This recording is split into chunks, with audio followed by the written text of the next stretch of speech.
Look at you. Are you Mom's little teddy bear? I think you are. Hey, Desi, I gotta ask you a question. Do you still want things? Do you still have passion? Do you? You like to sing? You like to catch squirrels? What else you like to do? You like to cuddle? Yeah. I swear today this light looks just like the light of 1993, the year that I met Bill. It dances, and it's joyous, and it has such a beautiful sense of humor. But you have to be careful. It's dangerous.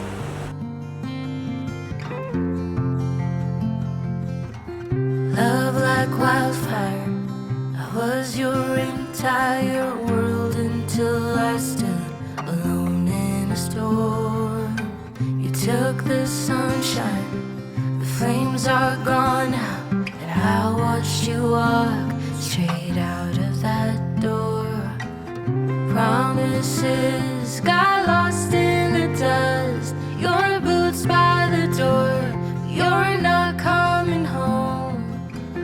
Love like wildfire, I was your entire world until I wasn't anymore.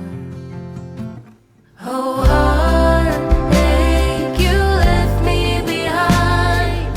That's not a man, only a coward. Gone now, you're chasing the wind. No longer my man, you're just a coward. Hey everybody, thank you so much for coming back and seeing me and Desi today. I hope you had a great week. I had a wonderful week. Did I mention my son is getting married this month? I know. But I wanted to thank you so much. Last week, you plowed through my 5 outfits that I'm going to wear for all the festivities, and you helped me. You gave me some advice on, how to wear this and how to wear that, and I felt like I had 100,000 sisters, and I think I do. So thank you so much. I got sewed into my gown that I'm going to wear for the wedding, and I don't have it back yet, so I'll be able to show you that dress next week. But I wanted to talk about something different. Well, I get about 5 letters a week from some of you, and I got one letter that kind of hit a nerve with me, and I wanted to talk about it with you. This lovely lady, she wrote me and she said, watching you get so excited for your son's wedding, it made me realize that I haven't felt excited in years. I feel nothing. I feel numb. I don't feel unhappy, but I never feel passion or joy. And she asked me, do I ever feel that way? And absolutely, I will feel that way. And I think a lot of us feel that way, and at times. And so when I researched this, I never heard of this word. It's called anhedonia, and I never heard of it, but it's that state of mind where nothing gives you any pleasure. You just don't feel things. And people usually will lump that with one of the side effects of depression, but now they're seeing that there's almost an epidemic of women who are over 65 who don't really report being unhappy. They're functioning in their life. It's just that they don't feel things the way they used to. And that made a huge impression on me. The researchers concluded that there were 2 reasons for this, and they felt the first one was unresolved grief. And the other reason was acute isolation of loneliness and not feeling loved. And when you're alone too much and you're not interacting with other people, some people cope with it very well, but they cope with it by becoming numb. And I thought that was so interesting. But if we can take the first one, unresolved grief, what does that mean? What does the word unresolved means? Let's see, unresolved, not understood, not fixed, something that hasn't ended. It's unresolved. And I can relate to that when it comes to grief. About 3 years ago, my ex-husband Billy died, and I took it very hard. And how I dealt with that was, like, let's say at night I couldn't sleep, and as the hours went on and it got closer to 5 in the morning or 6 in the morning, I would start to go on this loop of such grief, of replaying our lives together, and maybe if I had done this, or maybe if I had done that, and it would just go over and over again, and I would just cry and cry. And after a while, I forbid myself from thinking about Bill at all. I just walled it right off, and that was how I coped. And I thought, boy, I've got the secret to life. This is how you get over grief. You just wall everything up and you don't feel a thing. And that's great for a while. But when you wall up one part of your life, it starts to spill over to other parts of your life. I didn't know that. Over the years as a musician, you tend to toughen up. You grow numb. There are people that like your music and people that don't. And so you toughen up and you become numb. And that's the only way you can really survive it and go on and move towards your art.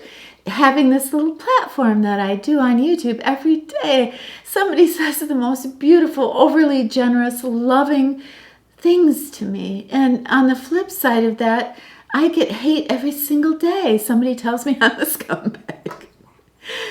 And what's my way of dealing with that? Well, I can't take either one of them seriously. I have to become numb to it. And after a while, when you are walling off all these sections of your life, when you have a toxic person in your life, but you don't cut them out of your life, you just numb yourself up to whatever insult they're going to throw at you that day, it takes a toll. And then one day you realize, I don't feel anything.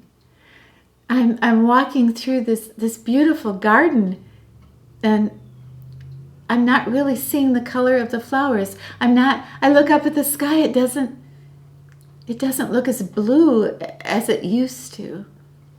I don't feel love like I used to because I feel numb. So that's something that has to be tackled as a human being, as a woman. I allow myself to think of the good times, but not as much as I used to, because I realized all those regrets and all those feelings I had of what if I had done this and what if I had done that. Maybe we could have had a happy ending, and all that has stopped because I had to say to myself, that's not real. What I'm feeling isn't real. I don't know what it is, but I don't have time for it. I have to go on with my life, and I have to lead the best life I possibly can, the most productive life I can. And I don't have a lot of room trying to figure out things that are not real. Trying to figure out things I'll never know, could not possibly know. That has helped me so much. Every single thing in my life where I feel like I have to brace myself. Oh, Aunt Tilda's coming tomorrow. I'm going to have to brace myself for her visit. Okay, well, Aunt Tilda doesn't get to come over anymore. I mean, I'm serious. The more I looked at my life, and when I looked at all the things that are contributing to this factor of making me feel numb, making me feel like I have to protect myself, well, no, those things just have to go away. And it really has helped. People think I cry a lot, but actually, I never cry. I think a few years ago, I thought if I ever really let myself cry, I'd never stop. So I gave it up.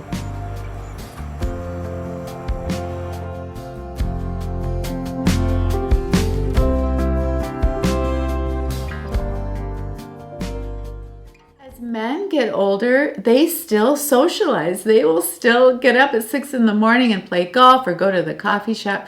But women, they've proven in some of the research that women will hang back. No, I really don't want to go out today. I'm not feeling my best. And I don't know how many letters I've gotten in the last 6 months from women, right around my age saying, oh no, my grandson is getting married, my granddaughter is getting married, and I just can't go. I just can't go to the wedding. I am not going to put on a gown and go to the wedding. I just can't. And nobody will even notice if I'm there or not. I rarely see my family at all. Do you know how many letters I've gotten like that? How many comments I've gotten like that in the last 10 years? Too many to count. And it's heartbreaking. One of the biggest lessons I ever learned in life is that people do not move towards pain. They do not move towards anything that causes them anxiety or stress. People move towards things that are nurturing, that are joyous, things that can improve their life, can allow them to learn and to grow. People do not move towards pain. So as women, as we grow older, when we start thinking that being seen in public it causes us anxiety and that it causes us pain because suddenly we're 75 years old and our confidence has collapsed. We don't move towards pain. We stay home. We play with our dog. We play in our garden. We do a lot of wonderful, important things in our lives. But we do not move towards that pain of going out that front door and being judged. And we live in a society that does judge us. I'm 70 freaking years old and people will still write me, "You're so fat. Why don't you go on a diet?" I mean, come on, give me a break. I'm serious. It's what's in my heart. It's what I do in life for others that's important, not my waistline. But okay, I know we all want to look our best, but it doesn't matter what you look like to go to your granddaughter's wedding in the end, does it? It's just that you're there. She'll remember that you were there. I had to be almost like my own best parent. Like, oh, you don't want to go out? Well, you're going out. You are going out.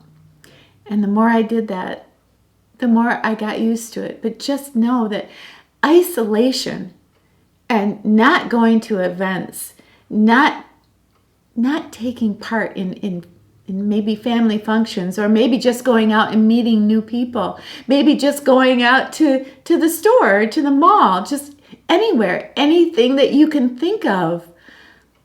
That's good for us. That's good for us because they have shown that people who have dementia are more prone to have isolated in their life. And we don't want that. Even if it's only once a week that we take a chance and we go somewhere, but that we get out of that world that we've created for ourselves that is so isolating. And then what happens? What happens when the loneliness seeps in from our isolation? How do we cope with that? We cope with that by becoming numb to it. And when we're numb to one thing, we become numb to everything. Sometimes for a woman, it's just the perfect storm of that right time where she can feel powerful and she can say to herself, now is the time I change my life. Now is the time I'm going to move towards things that are going to be good for me. So I can open up my heart, so I can feel, so I can do things, so I can be brave enough to let in the happiness and let in some sorrow too. But maybe have a few rules along the way. My life completely changed. But I still have a long way to go. There are still times where I feel numb, where I don't feel anything at all. And those are the times I realize I have to make some changes still. Yeah. But you know what? It's going to be okay. Yeah.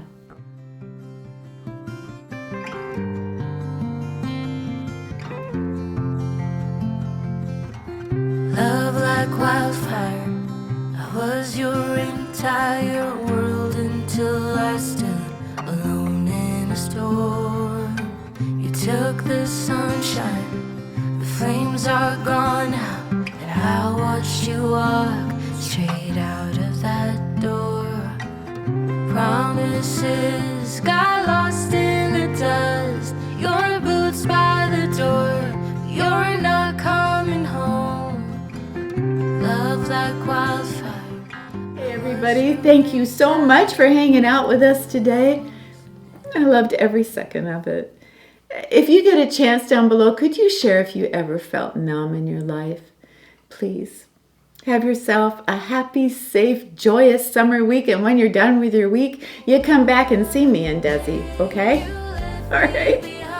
It's a deal. We'll be here.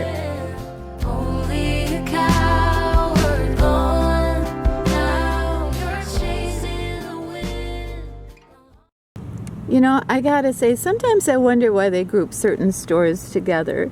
Here we have Quick Cash, and then Encounters of Big Rapids, grinders, papers, and glass pipes. I know that's what I like to do when I have Quick Cash. I like to pick up my grinder. What's a grinder? I don't know.